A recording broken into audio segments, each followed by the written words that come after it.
পরমেশ্বরের সর্বশ্রেষ্ঠ নামে আপনাদের অভিবাদন।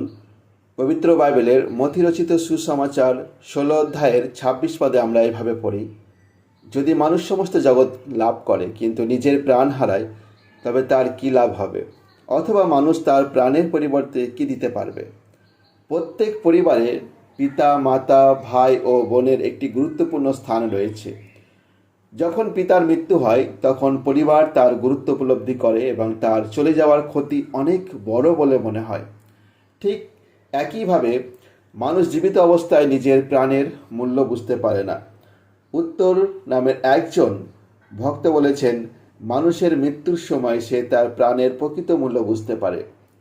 একজন মালিক তার দাসের হাতে নিজের পুত্রের দায়িত্ব দিয়ে বিদেশে চলে গেলেন।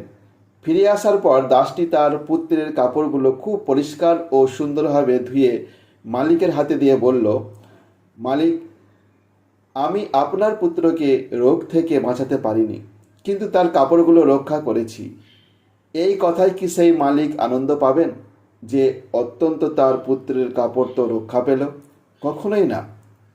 যেমন পরিবারে পিতার ও পুত্রের স্থান অত্যন্ত গুরুত্বপূর্ণ, ঠিক তেমনি পরমেশ্বরের দৃষ্টিতে মানুষের প্রাণ অত্যন্ত মূল্যবান। সেই প্রাণের জন্যই মানুষ প্রভু যীশু খ্রিস্টের ক্রুশের উপর বলিদান হয়েছিলেন।